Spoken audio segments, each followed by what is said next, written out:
성경 말씀 봅니다. 디모데후서 3장 14절부터 17절입니다.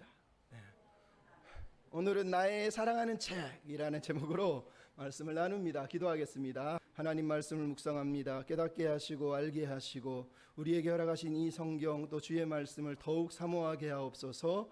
의탁하며 예수님의 이름으로 기도합니다. 아멘. 맥주 감사절은 우리가 구약에서 신약으로 넘어오면서 오순절로 성취가 됐다고 그럽니다. 오순절의 의미는 하나님이 성령을 보내셔서 교회를 세웠다는 첫 교회의 시작이지만 제일 중요한 게 있어요. 뭐냐? 모세가 시내산에서 율법을 받은 날이 바로 오순절이고, 그리고 교회가 성령으로 말씀을 받은 날이 바로 오순절이에요.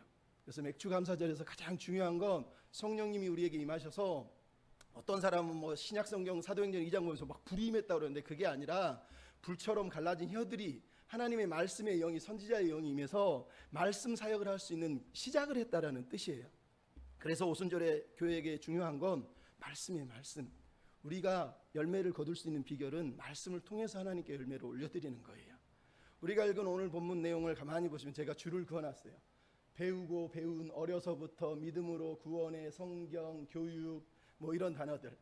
여러분, 사도 바울이 성경을 얘기할 때 성경의 중요성을 말합니다. 첫째는 성경은 열심히 배워야 합니다. 배웠다잖아요. 어려서부터 배운다잖아요. 교육이래잖아요. 성경을 배우지 않거나 가르치지 않는 사람은 하나님의 사람이 아니에요. 그런데 중요한 건 여기에 뭐가 필요해요? 믿음이 필요하다는 거예요. 믿음으로 구원에 이르는 지혜를 얻는 거예요. 세상 책은 믿음이 없어도 돼요. 하나님의 말씀은 믿음이 필요해요. 그래서 이 두 가지가 강조하는 게 뭐냐? 성경은 첫째는 하나님의 계시로 돼 있다는 거예요. 즉 성령님이 나에게 알려주셔야지만 깨닫는 거지 내가 아무리 공부해서 깨달을 수가 없어요. 여러분, 지금도 구약 신약 학자들이 세상에 많은데요, 예수님을 안 믿으면서 구약학자 신약학자 하는 사람이 많아요. 왜? 그들에게는 믿음이 없거든요. 이런 삶을 살면 안 돼요. 또 하나는 이 책이 인간 저자가 썼다라는 걸 잊으면 안 돼요. 하나님이 성령으로 감동하셨지만 사람을 사용하셔서 사람이 자기 생각과 자기의 시대의 상황을 쓴 거란 말이에요. 그래서 우리는 성경을 읽을 때 그 저자가 누구인지, 오늘 본문은 바울이 썼으니까 바울이 누구였는지, 바울이 왜 이 글을 썼는지, 바울이 쓴 이거는 서신인지 시인지 예언인지, 이런 장르들이 성경에 다 있어요. 그러니까 그런 것들을 알고 성경을 읽어야 된다라는 거예요.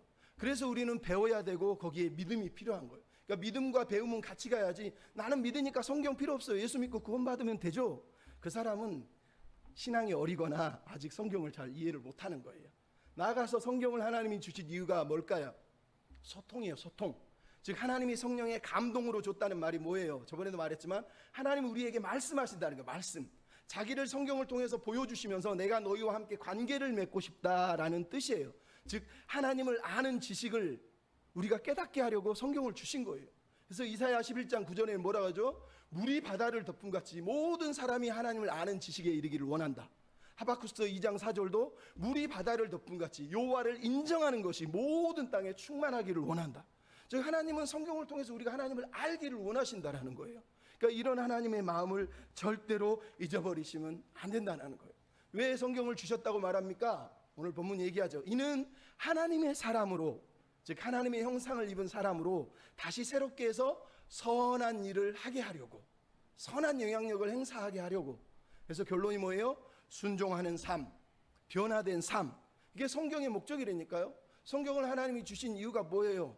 신약 성경은 너희가 이 말씀을 주야로 묵상해서 지켜서 행하라 라고 여호수아 1장 8절에 나오잖아요. 계시록은 너희는 이 말씀을 읽고 듣고 지키는 자가 복이 있다 말하는 거예요. 왜? 그렇게 읽고 듣고 지키는 사람을 통해서 하나님은 그 사람을 변화시킬 거기 때문에, 그 사람의 삶을 새롭게 하실 거기 때문에. 그러므로 성경을 믿는 사람들, 하나님의 사람들은 어떤 사람들이냐? 따라서 합시다. 성경을 사랑합니다. 성경을 사랑하는 거예요. 여러분, 하나님을 믿는 사람은 하나님을 사랑한다는 말은 하나님의 말씀을 사랑한다라는 뜻이에요. 시편 19편에 보면은 여호와의 말씀은 정결하고 의로우며 거룩하며 깨끗하며 순결하며 꿀송이 볼다 더 달아서 내가 이 말씀을 너무너무 사모합니다 라고 시편 기자가 얘기를 해요. 다윗이 썼다고 그러죠. 근데 시편 119편은 무려 10번 이상 내가 주의 말씀을 사랑합니다. 내가 사랑하는 주의 계명을 내가 사랑합니다. 주의 법을 사랑합니다. 주의 율례를 사랑합니다. 사랑합니다. 사랑합니다. 사랑합니다. 계속 사랑한다고 말하고 있어요. 여러분, 하나님의 말씀으로 믿는 사람은 이 말씀을 사랑하지 않을 수가 없어요. 하나님을 사랑하는데 말씀을 모르고 말씀을 배우지 않고 말씀에 대해 무시한다? 그 사람은 가짜예요. 하나님을 사랑하는 사람은 말씀을 사랑하는 거예요. 그러면 시편 기자가 어떻게 사랑했는지 아세요? 이렇게 나와 있어요. 내가 주의 말씀을 사랑하여서 주의 말씀을 선포합니다. 내가 주의 말씀을 탈취물보다 재물보다 더 즐거워합니다. 내가 매일 주야로 저녁에도 새벽에도 읊조립니다. 매일 말씀을 묵상한다는 거예요. 내가 말씀을 너무 사모해서 마음이 아픕니다. 왜 아프죠? 사랑하는 주의 말씀을 읽어보니까 내가 그 말씀의 뜻대로 살지 못해서 아픈 거고, 나를 사랑하시는 주님이 생각이 나서 아픈 거고, 아프다는 거예요. 그렇게 사랑한다는 거예요. 주의 말씀을 내가 잊지 아니하렵니다. 내가 아침에도 밤에도 주의 말씀을 7번씩 노래하고 찬양하리이다. 심지어 어떤 구절은 내가 주의 말씀을 사모해서 헐떡입니다. 헐떡인데 뭐가 헐떡이에요? 여러분, 강아지가 아니면 우리가 달려갈 때 숨을 헐떡헐떡 하는 것처럼 막 너무 갈급해서 목말라서 하는 헐떡임이에요. 그래서 시편 기자가 119편에 내가 주의 말씀을 향하여 달려갑니다. 말씀을 너무 사모해서 달려간다는 거예요. 여러분 말씀을 사랑하십니까? 이렇게 사랑해야 돼요. 정말로 말씀을 사모해야 돼요. 설교 시간만 되면, 말씀 들을 때만 되면 좋은 사람은 아직 덜 깨어있는 사람이에요. 진짜 깨어서 이 말씀이 정말 나에게 꿀보다 더한 하나님의 말씀인데 라고 믿어야 된다니까요. 근데 우리가 사랑할 이 말씀이, 오늘 사도 바울이 뭐라 그랬냐? 모든 성경이라고 돼요. 모든 성경. 여러분, 성경을, 우리는 모든 성경을 사랑합니다. 근데 사도 바울이 이 글을 쓴 당시에 모든 성경이라는 단어는 헬라어 성경, 구약 성경을 말해요. 그러니까 예수님 시대에 예수님이 믿었던 성경은 신약이 없었어요. 구약 성경이 있었단 말이에요. 그 구약 성경을 말하는 거예요. 하지만 이제 교회는 뭐예요? 66권의 성경이 있단 말이에요. 그래서 우리는 66권의 성경을 사랑하는 거예요. 근데 66권의 성경을 사랑한다는 말이 무슨 말이에요? 아까도 말했지만 말씀을 배우고 읽고 지키는 것뿐만 아니라 이 66권의 성경이 우리에게 왔다는 거예요. 여러분, 성경이 우리에게 하나님이 선물로 주신 성경이 우리에게 왔다는 거예요. 이것처럼 놀라운 게 없어요. 어떤 사람은 성경 읽으면서 단돈 10,000원, 20,000원만 내면 언제든지 구입할 수 있는데, 여러분, 근데 이 성경이 그렇게 간단한 성경이 아니에요. 여러분이 이 성경을 손에 들고 읽기까지 얼마나 많은 시간과 얼마나 많은 어려움들이 있었는지 여러분 아십니까? 그래서 이 66권의 성경을 우리는 사랑의 편지로 생각해야 돼요.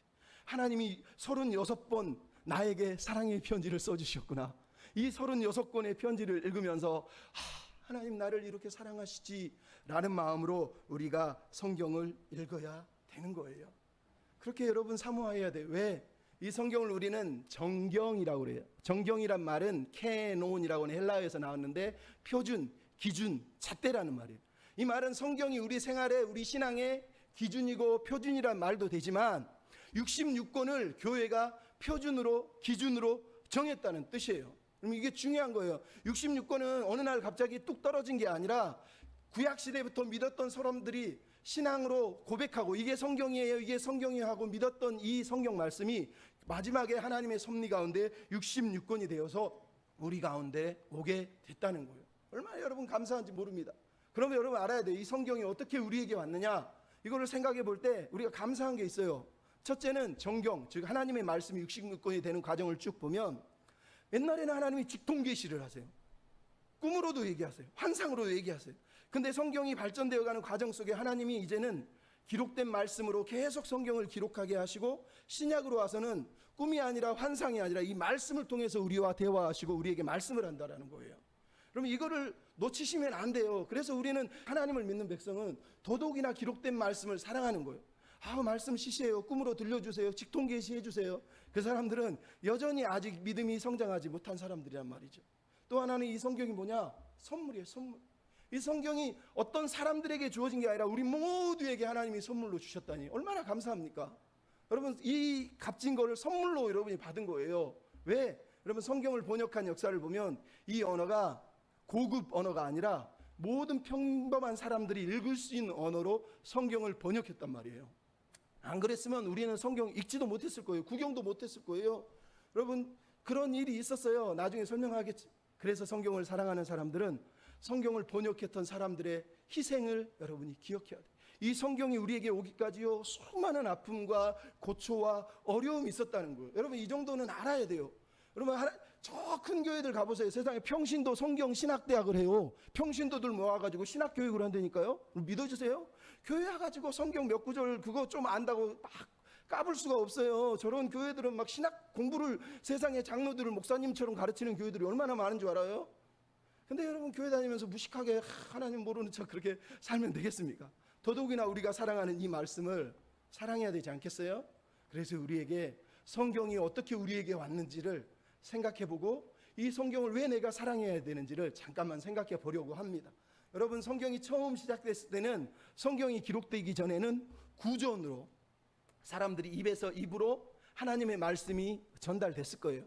물론 여러분 주전 4,000년, 주전 3,000년경에 이미 토판이나 바위에다가 글을 써서 문서화가 되어 있었지만 우리가 지금 알파벳이라고 말하는 그런 글이 시작되지 않았기 때문에 문서는 있었지만 우리 같은 책 이런 것들이 사실 많이 존재하지는 못했어요. 물론 토판으로 엄청나게 많이 존재했죠.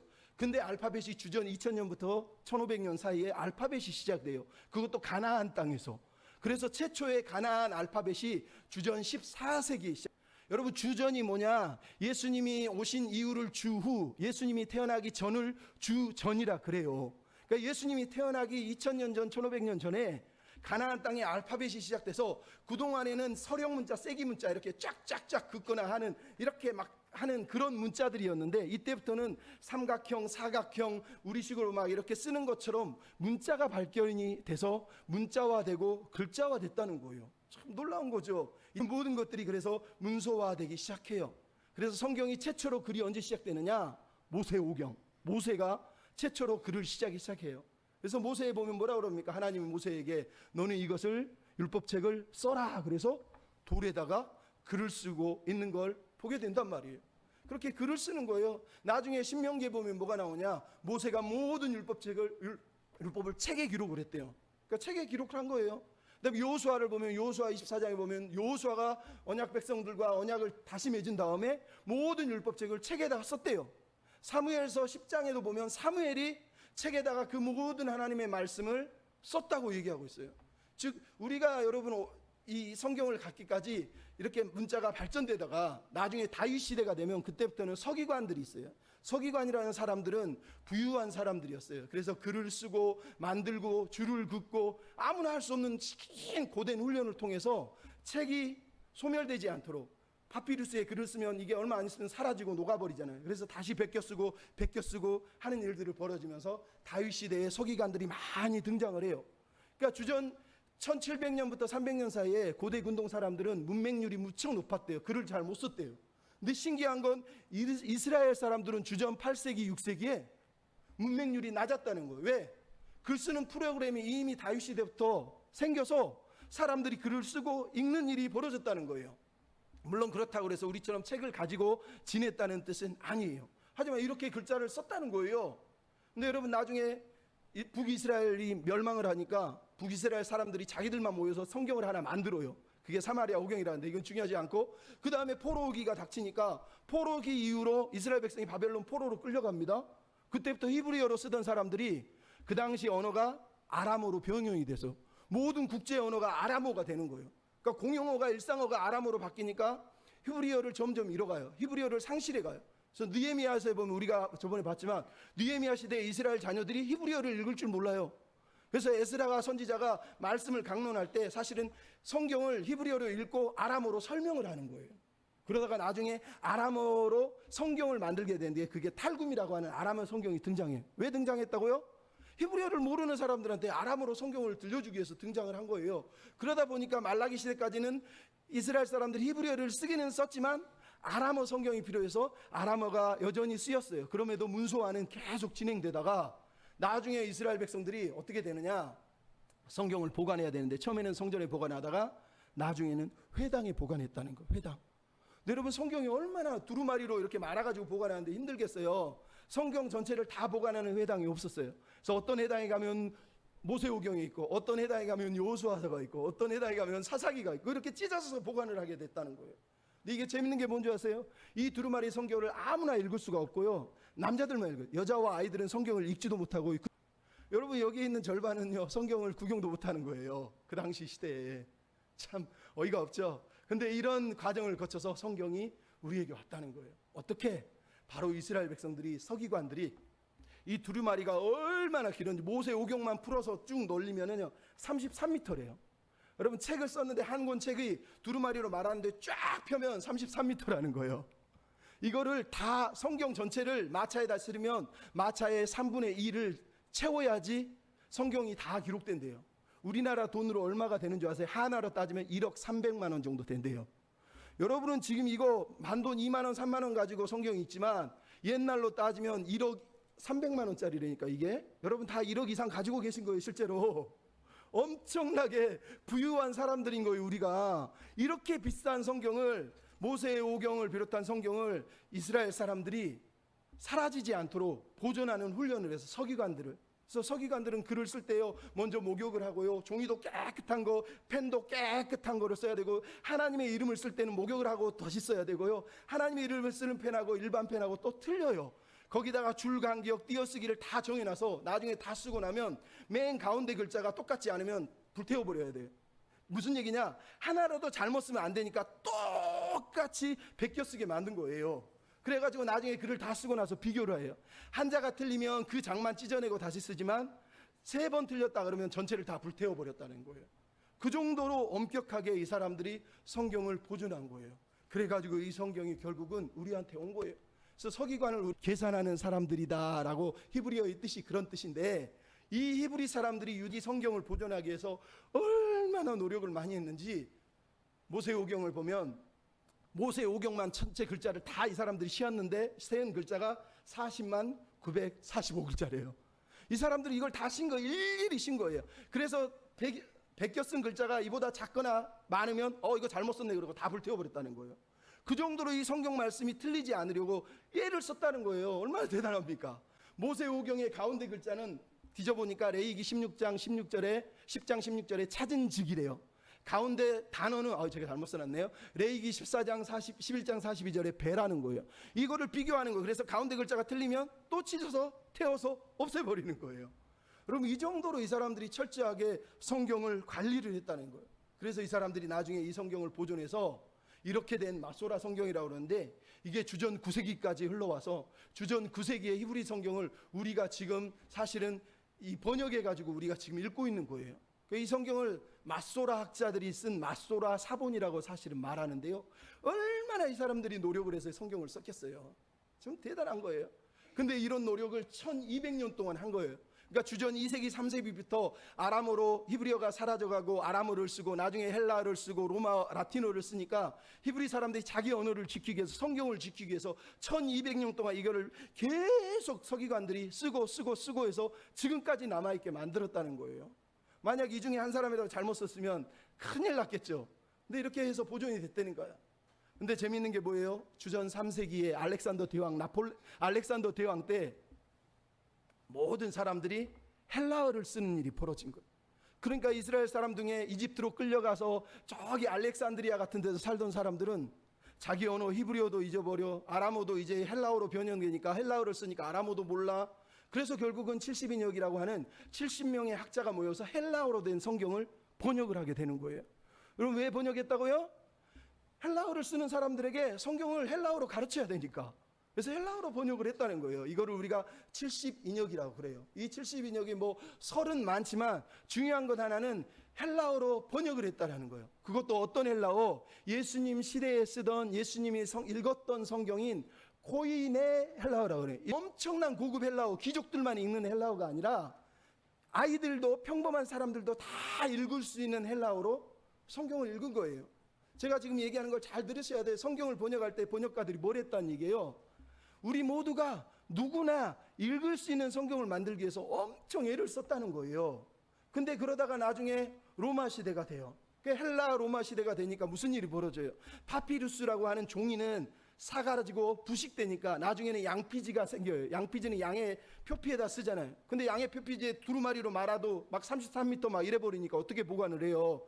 그래서 나온 게 우리처럼 코덱스라 그래서 이 책 같은 게 나와요. 무슨 얘기냐? 두루마리를 4겹으로 겹친 다음에 바느질을 해요. 또 겹치고 바느질을 해요. 그러면 두루마리를 이렇게 넘기는 책 같은 일이 벌어지는 거예요.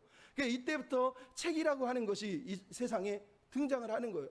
재미있는 건 이 헬라 로마 시대에 그리스 사람, 로마 사람들이 책을 너무 사랑했다는 거예요. 알렉산드리아에 엄청난 도서관이 있었고요. 수많은 책들이 있었고요. 버가모에 20만 권 이상의 책을 소장하는 도서관들이 있었고요. 이 당시 말 그대로 사람들이 막 도서관 짓고 책 만들고 책을 팔고, 로마는 막 사람들에게 책을 홍보하면서 베스트셀러를 자랑했어요. 물론 사람들이 다 읽지는 못했지만, 쓰지는 못했지만, 그럼에도 많은 사람들이 책에 대해서 관심이 있고 귀로 사람들이 읽어주면 듣고 하는 일이 벌어졌다는 거예요. 근데 문제는 뭐예요? 로마 시대가, 헬라 시대가 언어가 아람어에서 헬라어로, 헬라어에서 다시 라틴어, 로마 언어가 라틴어인데 라틴어로 변경이 돼 버렸어요. 그래서 무슨 일이 벌어졌겠어요? 라틴어를 읽는 사람들은 성경을 읽을 줄 몰라요. 성경을 알 수가 없어. 그래서 이때부터 사람들이 라틴어로 성경을 번역을 하기 시작해요. 그래서 학자들이 라틴어로 성경을 읽을 수 있도록 번역을 시작을 해요. 물론 이 중에는 헬라어 사본이 너무 많았어요. 헬라어 사본이 막 여기저기서 성경을 베껴 쓴 사람들이 너무 많은 거예요. 그러니까 유대인만 베껴 쓴 게 아니라 유대인들이 여기저기 막 각 나라마다 흩어져 있으니까 자기들이 성경이 갖고 싶으니까 베껴 쓴 거예요. 베껴 쓰다 보니까 기존에는 이방인들이 예수를 믿고 또 베껴 쓰고 하니까 계속 오점이 많고 이상한 성경이 태어나는 거예요.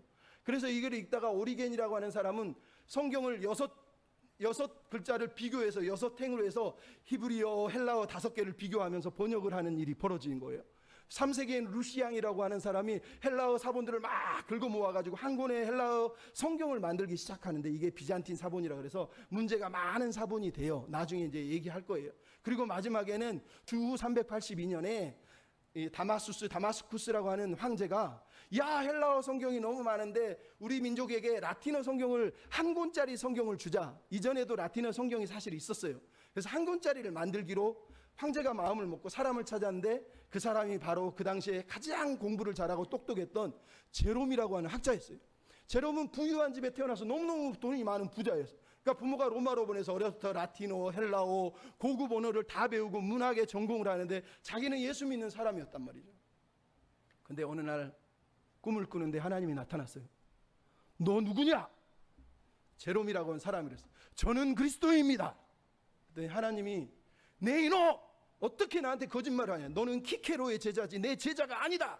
키케로라는 말은 그 당시 헬라 시대를 대변하는 문학가를 얘기하는 거예요. 그러니까 너는 문학가 키케로의 제자지 내 제자가 아니다. 이 사람이 그 밤에 그 얘기를 듣고 울면서 얘기하면서 모든 걸 접어버리고 시리아 사막으로 4년 동안 들어가서 거기서 성경을 연구하고 성경을 공부하고 하나님의 사람이 돼요. 근데 그때 로마 황제 다마스쿠스가, 너 성경을 하나 라틴어로 모든 우리 로마 제국 사람들이 읽을 수 있는 한 권의 성경을 만들어 달라 그래요.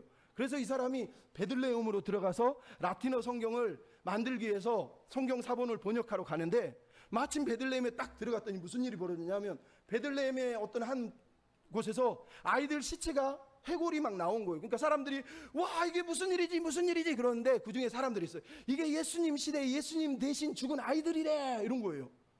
여러분 알잖아요. 예수님이 탄생할 때 예수님 대신 수많은 아이들이 죽었잖아요. 어머, 어떻게 진짜 할까 그랬는데, 제롬은 이게 예수님 대신 죽은 아이들이라고 믿은 거예요. 그래서 해골 하나를 거기서 지어서 취해가지고 자기 방으로 들어가서 성경을 번역할 때 성경 번역 옆에다가 해골을 놓고 성경을 번역하는 거예요. 왜 번역했는 줄 아세요? 이분이 이렇게 말했어요. 이 아이들은 태어나기도 전에 한 번도 본 적이 없는 예수님을 위해서 순교했는데, 나는 그동안 세상 권력과 명예를 취하려고 허송세월을 보냈구나. 그러면서 해골을 보면서 성경을 번역하고, 자기 마음이 흐트러지면 또 해골을 보는 거예요. 이 아이들도 순교했는데 내가 하나님 말씀을 위해서 순교해야지. 그러면서 말씀을 번역하기 위해서 15년을 번역을 해서 라틴어 성경 불게이트라고 하는 성경이 나오게 된 거예요. 여러분 엄청난 노력 아닙니까? 이런 사람이 있었다는 걸 여러분이 잊으면 안 된다니까요. 그러고 나서 우리에게 성경이 딱 들어와야 되는데, 무슨 일이 벌어졌느냐? 1456년, 여러분 어떤 때냐면 구텐베르크라고 하는 사람이 인쇄술을 만들어서 세상에 처음으로 책을 인쇄해서 찍어내는 일이 벌어지는 거예요. 그때까지 무슨 일이 벌어졌을까요? 성경을 라틴어로 된 성경이 있었고 헬라어 성경 몇 개가 있었는데, 교황이나 천주교 신부들이 다 라틴어로 설교를 해요. 근데 중세시대의 사람들이 라틴어를 알까요? 각 나라는 라틴어를 몰라요. 근데 모든 교회의 교황들이, 신부들이 라틴어 성경을 읽고 라틴어로 성경을 해석을 해버리니까 교인들이 가서 설교를 듣는데 아무도 알아듣지 못해요. 종교개혁이 일어난 이유 중에 하나가 이거예요. 성경을 라틴어로 읽고 해석해. 그래서 사람들이 성경을 번역하자 그러면서 구텐베르크가 인쇄술을 만들자마다 각 나라마다 성경을 번역을 하기 시작해요. 영어로, 독일어로. 근데 성직자들이 반대해요. 왜 반대한 줄 아세요? 이 성경이 라틴어, 이 신성한 성경을 왜 바꾸느냐? 이거를 일반인들한테 번역하면 그 사람들이 성경을 읽고 우리한테 안 올 거 아니야? 성경을 우리한테 안 배우고 자기들끼리 읽을 거 아니야? 이런 교만한 마음이 있어서 성경을 번역하는 걸 반대했다는 거예요.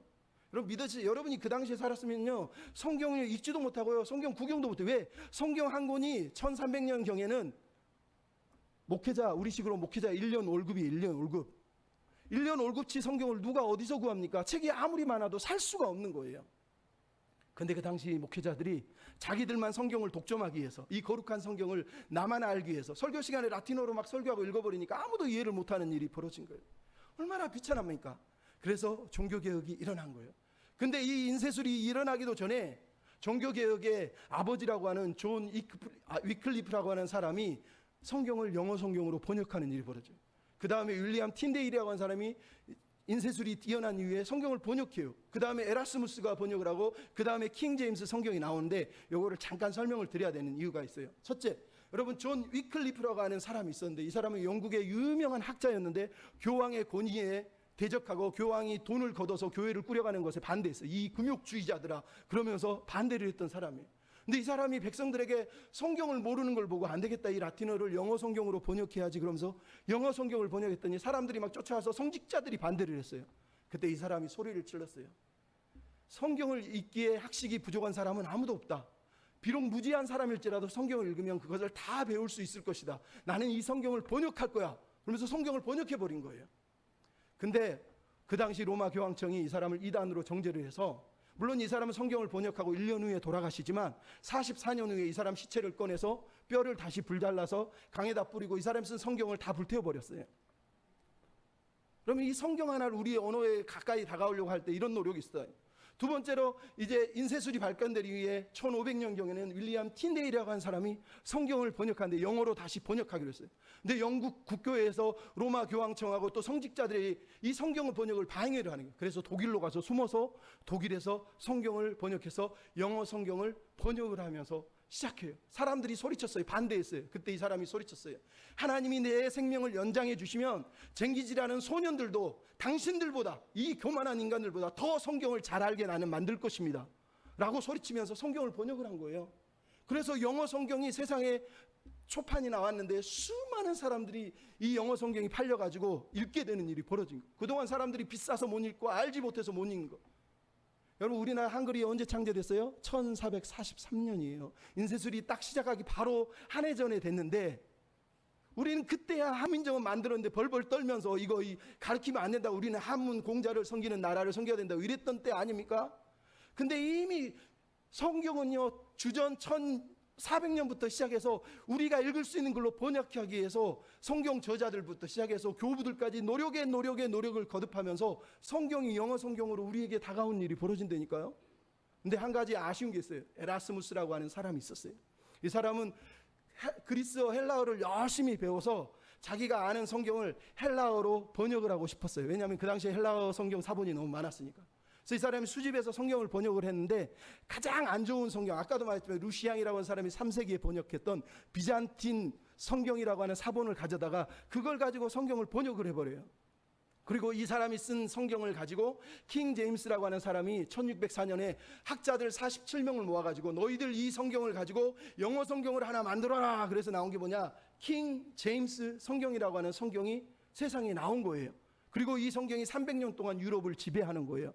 근데 문제가 뭐냐, 이 사람들이 킹 제임스가 이 성경을 번역하면서 이 킹 제임스 성경 외에 다른 어떤 성경도 하나님의 말씀이 아니다, 킹 제임스만 하나님의 말씀이라고 가르친 거예요.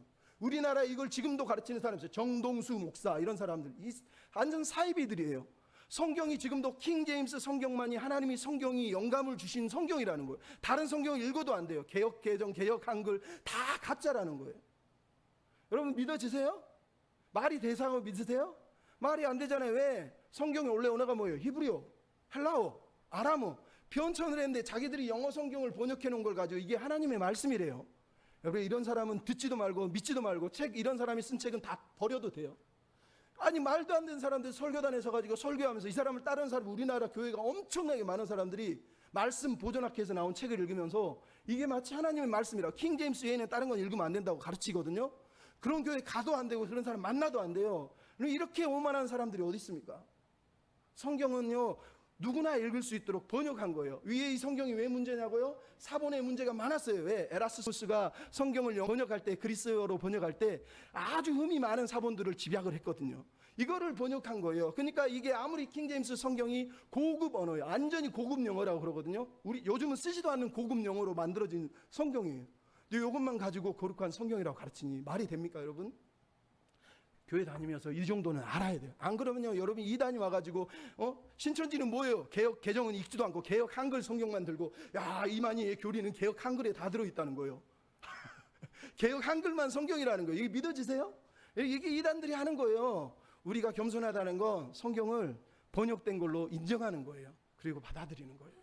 그럼 근데 놀라운 게 뭐예요? 제가 지난주에 최근에 성경 사본들이, 그동안엔 70인역이라고 하는 성경이 주전 3세기 게 하나 있었고, 그 다음에 주전 10세기에 주 10세기에 마소라 사본이라고 두 개의 성경이 있었는데, 이 성경들이 진짜인지 가짜인지 사람들이 의문을 제기하기 시작했어요. 왜? 그동안에 사본들이 없었으니까. 근데 놀라운 일이 벌어졌어요. 바티칸 성전에서, 바티칸 도서관에 성경 두루마리가 발견이 된 거예요. 바티칸 로마 그 교황청 안에가 있는 도서관에서 발견이 된 거예요. 또 하나는 뭐냐? 저기 이집트에 한 사원에서, 저번에도 말했지만 성 캐서린 성단에서 말씀이 두루마리가 발견이 된 거예요. 이걸 다 발견하고 번역해서 우리나라가, 아니 세상 사람들이 읽게 만든 사람이 누구냐? 이런 사본을 만들어낸 사람이 누구냐? 저번에도 얘기했지만 콘스탄틴 티셈도르프라고 하는 사람이었어요. 여러분, 이 사람은 나이 25밖에 안 됐는데 파리에서 아무도 번역하지 못한 에브라임 성경을 번역을 해버렸어요. 사람들이 깜짝 놀랐어요. 이게 천재 아니야? 25밖에 안 된 젊은 신약학자가. 근데 헬라어 사본을 비교해보니까 헬라어 사본이 다 이상하고 문제가 많은 거예요. 그래서 구약 사본, 히브리어 된 성경 사본을 찾고 싶어 그러면서 전 유럽을 돌아다니면서 성경 사본을 찾아다니는데 1834년인가 바티칸에서 도서관에 성경이 발견됐다는 걸 알고 이 사람이 찾아가서 히브리어 성경, 어머, 이렇게 귀한 게 있어 그러면서 몰래 숨어서 베끼기 시작했는데 들켜가지고 쫓겨나고, 베끼기 시작했는데 들켜가지고 쫓겨나고, 그래서 안 돼서 교황청을 찾아가서 이 성경이 세상에 나오게 좀 도와주십시오. 그래서 몇 년 동안을 타일러가지고 이 사람에 의해서 세상에 빛을 본 게 바티칸 사본이라 그래요. 또 하나는 아까 읽었던 그 수도원에서 발견된 게 바로 신의 사본이라 그래요. 많은 사본이 있지만 이 두 사본이 제일 유명한 사본인데, 아까 한주에도 말했지만 이 사람이 성 캐서린 수도원이라는 곳에 1840년인가 방문을 하게 돼요. 이유는 뭐라고 아까 말했잖아요. 성경 사본을 찾아서 인디아나 존스처럼 성배를 찾는 것처럼 성경 사본, 진짜 사본을 찾아서 떠난 거예요. 근데 성 캐서린 수도원에 갔더니 없는데, 저번에 말했잖아요. 저쪽 구석에 바구니에 막 두루마리들이 있어서 버리려고 불태우더라는 거예요. 그래서 꺼내보니까 히브리어 된 성경인 거예요. 깜짝 놀라가지고 그거를 달라고 그래서 3분의 1을 가져와요. 그래서 그걸 번역을 했더니 지금 마소라 그리고 옛날 70인역하고 차이가 없는, 너무너무 똑같은 거예요. 이야, 이 성경이 가짜가 아닌 거 이 사람이 눈으로 확인한 거예요. 그리고 다시 성경을 찾으러 8년 만에 갔더니 거기에 86개의 사본이 또 있는 거예요. 그래서 그걸 가져와서 또 번역을 한 거예요. 그리고 나서 도저히 안 되겠어서 내가 성경이 더 있을 것 같은데, 그리고 또 찾아갑니다. 근데 아무리 찾아도 없는데 자기하고 수행하던 그 수도원의 청지기가 저녁에 걸어갔다 집에 들어오는데, 내가 70인역을 압니다. 예? 70인역? 헬라어 성경을 알아요? 우리 집에 있는데 좀 보여줄까? 그러고 자기 방으로 데려가더라. 갔더니 구석에 빨간 보따리에 두루마리들이 쌓였는데 그걸 툭 자기한테 던져주더라는 거예요. 꺼내서 봤더니 세상에 엄청난 양의 두루마리 사본이, 구약 사본이 들어있는 거예요. 얼마나 놀랬겠어요. 근데 놀란 채 안 하고, 이거 제가 제 방에 가져가서 보면 안 되나요? 가져가세요. 자기 방에 들어가서 보다가 무릎 먼저 꿇고, 하나님 감사합니다. 하나님 말씀을 여기까지 보존하세요. 그러면서 기도하고, 그리고 성경을 읽고 베끼기 시작해요. 못 베끼죠. 그 다음날 와서 이 성경을 저한테 주시면 제가 가져가고 싶은데 그랬더니 수도원이 반대를 합니다.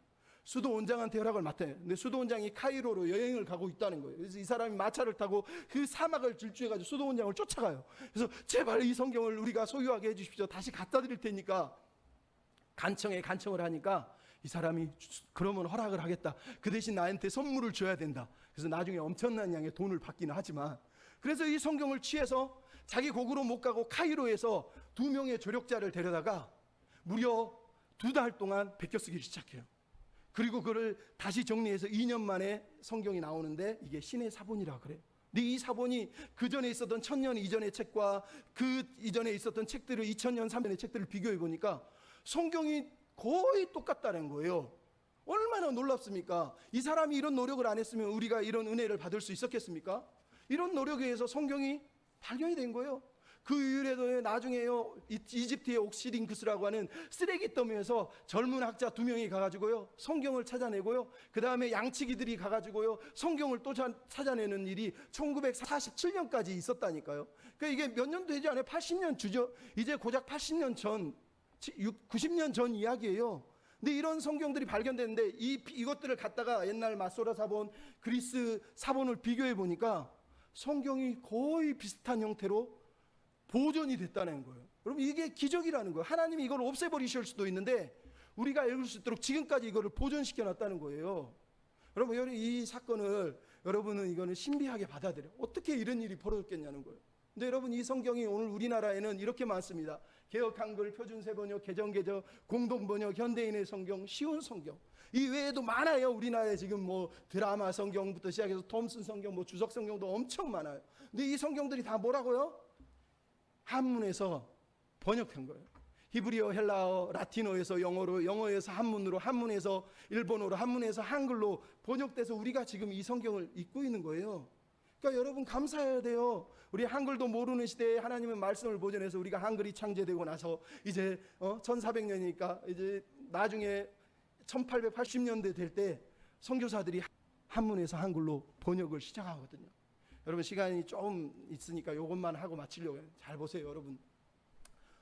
이 여러분이 들어서 너무 잘 아는 토마스 선교사, 이분은 영국에서 스코틀랜드 선교사로 왔어요. 중국 선교로에서 캐롤라인이라고 하는 부인하고 왔는데, 캐롤라인이 중국에 도착하자마자 풍토병으로 죽어버려요. 너무너무 마음이 와서 선교를 못하고 선교사직을 내려놔요. 근데 우연히 조선 사람 2명을 만납니다. 조선 사람 2명을 만나가지고 2명에게 복음을 전하면서 조선에 대해서 알게 돼요.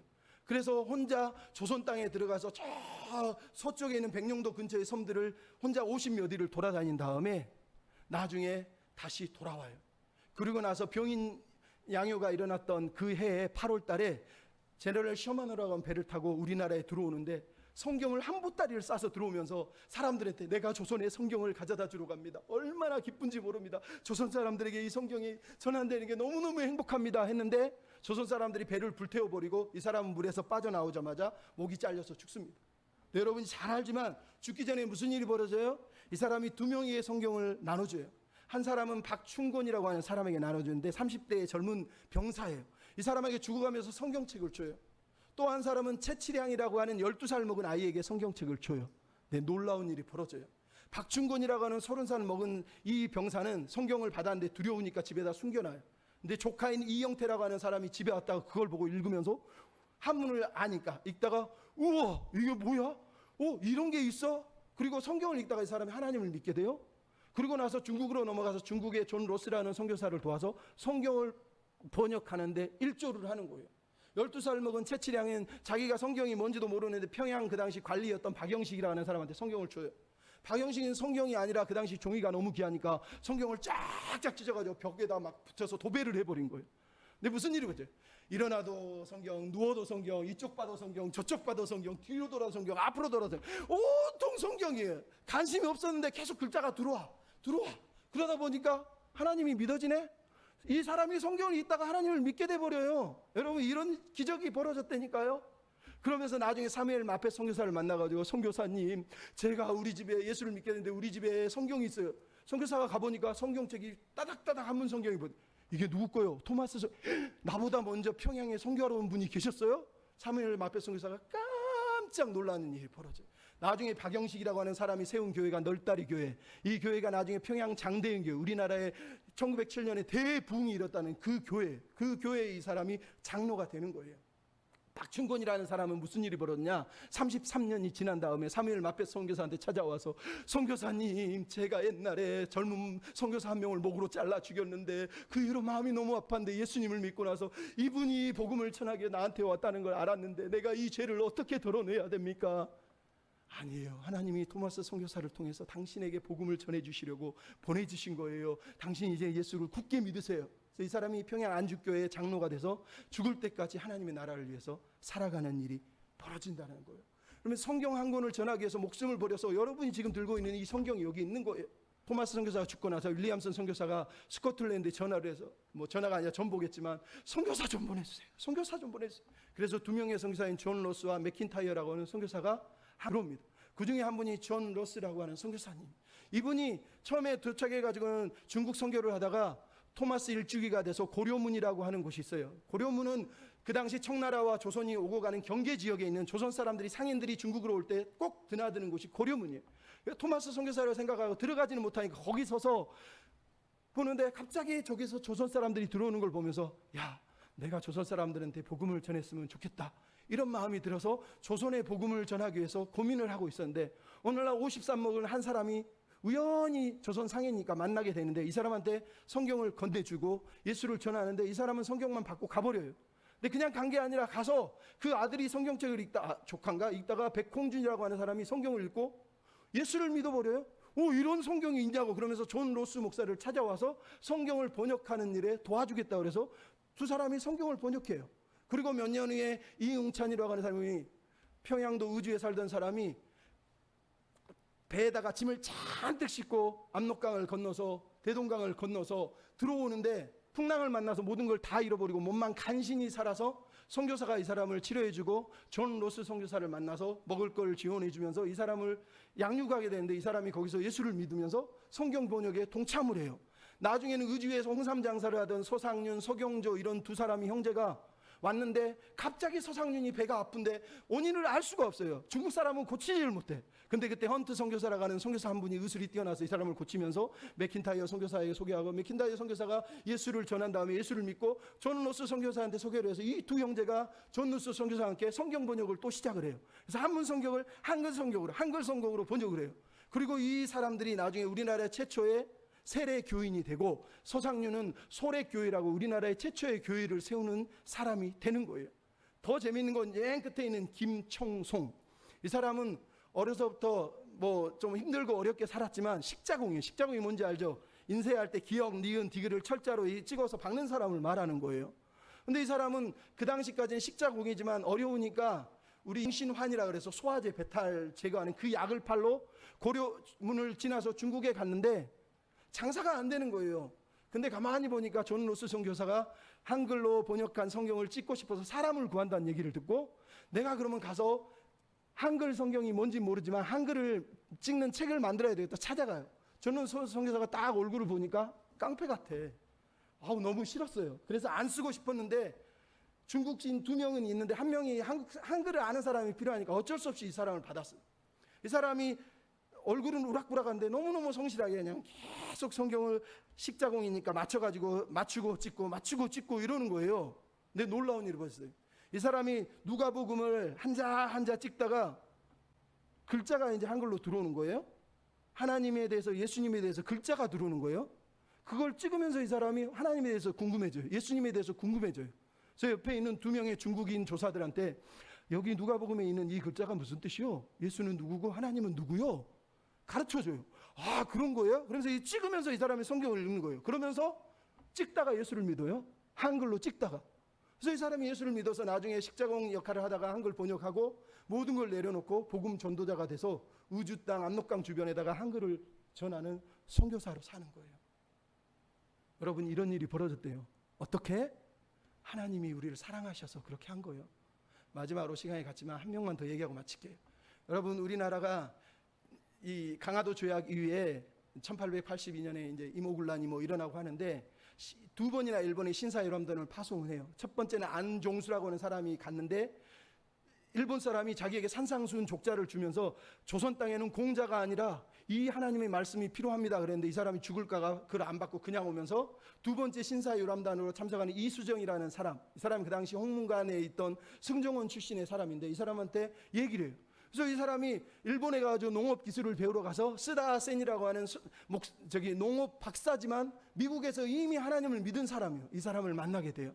근데 이 사람을 만나서 안종수가 당신에게 기독교에 대해서 들었다는데 나한테 좀 가르쳐 주십시오. 그래서 이게 그 족자예요. 그러면서 산상수훈을 읽는데 너무너무 글이 너무 신기한 거예요. 그래서 야, 이런 글이 있구나 그러면서 대단히 하는데 그 스다센이 설명을 하는데 그게 귀에는 들어오는데 궁금은 하는데 성경책 하나만 달라고 그래서 받아서 집에 들어가요. 한문 성경을 읽어요. 읽는데 마태복음 1장을 읽자마자 야, 신기하대. 이런 책이 있어? 우리 조선 사람들한테 꼭 필요하긴 하겠네. 이러면서 시간 가는 줄 모르고 있다가 잠이 들어버려요. 푹 잠이 들었는데 꿈속에서 어떤 사람이 나타나서 보따리를 하나를 자기 앞에 툭 던져놓으면서 너 이거 가져가라. 이게 뭐예요? 조선 사람들에게 가장 필요한 거, 세상에서 가장 필요한 책이 이 책이다. 뚜껑을 딱 열어봤더니 성경책이더라는 거예요. 그날 밤에 이 사람이 거기서 회개하고 하나님이 살아계시구나 그러면서 그 성경을 가지고 가서 스다센 박사에게 그 다음날 만나자마자 박사님 내가 예수님을 영접했어요. 에? 어떻게 해요? 그날 밤 얘기를 다 들고 스다센 박사가 놀래가지고 나가시만가 그 교회에 데려가서 그 교회에서 세례를 주고 성경을 가르치는데 일본어를 하나도 모르던 사람이 9개월 만에 일본어로 한글을 번역해서 쓸 줄 알고 설교를 하게 되고 그래서 사람들한테 설교를 하게 되고 그리고 간지 1년 만에 한문 성경을 한글로 번역을 해요. 왜? 1883년에 갑자기 꿈에 하나님이 나타나서 너 조선 사람들에게 한글 성경을 만들어라 그랬다는 거예요. 그래서 한글 성경을 번역을 하는 거예요. 번역만 한 게 아니에요. 번역하면서 뭐를 했냐? 우리 조선 땅을 위해서 미국에서 선교사전 보내주세요. 그래서 이 사람이 최초로 선교사를 이번에는 요청을 한 거예요. 그동안에 외국인들이 요청했는데 이 사람이 요청한 거예요. 그래서 이 사람 때문에 무슨 일이 벌어졌냐? 우리나라에 선교사들이 들어와요. 누가 들어오느냐? 맥클레이 선교사, 알렌 선교사, 존 헤론 선교사, 언더우드, 아펜젤레, 스크랜턴 이런 선교사들이 1884년, 85년에 이 사람 밑에 와서 한글 조선어를 배우고 조선 언어를 배우고 그리고 한글 성경을 배우고 우리나라에 들어와서 선교를 시작한 일이 벌어지는 거예요. 누가요? 이수정. 근데 이 사람이 1886년 딱 4년 만에 조선 땅에서 강제 돌아오라고 명령해서 돌아가자마자 목이 베어 죽어요. 그래서 이분은 돌아가셨어요. 여러분 제가 이 얘기를 왜 들려는지 알겠습니까? 우리가 읽고 있는 이 성경이요 이렇게 귀하고 엄청난 희생과 노력 때문에 오늘 우리가 이 성경을 읽고 있는 거예요. 제가 성경을 사랑하자고 말하는 이유, 우리가 가장 사랑하는 책이 이 책이 되어야 하는 이유가 바로 여기 있는 거예요. 여러분 이 정도는 알고 신앙생활 해야 되지 않겠습니까? 1886년에 이수정 씨는 죽었어요. 이유도 없이 목에 잘려서 죽은 거예요. 토마스 성교사도 그렇게 죽었고요. 그 외에 많은 사람도 죽었어요. 근데 이분이 돌아가시기 전에 마지막 글이에요. 이렇게 써 있어요. 사람에게 하나님을 믿는 마음이 있는 것은 나무가 뿌리에 있는 것처럼 사랑함과 측은한 마음이 없으면 그 나무는 마르지만 사랑하는 마음은 물과 같아서 뿌리를 윤택하게 하고 마르지 않게 해서 봄처럼 늘 무성하게 한다. 시편 1편이 떠오르죠. 하나님을 공경하고 말씀을 믿으면 꽃이 피고 얽히고 설킨 가지가 열매 맺고 깊어지고 아름다워져서 그 몸통이 소나무와 잣나무처럼 커져서 눈이 와도 서리가 와도 시들지 아니하니라. 일본에다 이거 하나만 유품으로 남겨놓고 돌아가신 거예요. 이게 그 사람의 마음이에요. 하나님의 말씀이 우리를 변화시켜요. 하나님의 말씀이 우리를 새롭게 하고 하나님의 말씀이 우리 영혼이 시들지 않고 마르지 않고 열매 맺게 하는 거예요. 여러분 그러므로 말씀을 사랑하는 말씀을 정말 사모해서 말씀을 사랑하고 말씀을 읽고 말씀을 배우고 말씀을 귀히 여기고 말씀을 열심히 전하며 사는 저 여러분이 다 됐으면 좋겠습니다. 아멘. 예, 우리 잠깐 기도하고 마쳤으면 좋겠습니다. 우리 말씀을 생각하면서 기도할 때 하나님 우리가 이렇게 말씀을 읽을 수 있도록 이 많은 희생과 아픔들이 있었는데 이것들을 잊지 않게 하셔서 더 말씀을 사랑하고 말씀을 배우기를 기뻐하고 말씀을 따라 열매 맺기를 기뻐하는 삶을 살게 해주십시오. 여러분 마음으로 같이 기도하고 축도하고 마쳤으면 좋겠습니다. 같이 기도하겠습니다.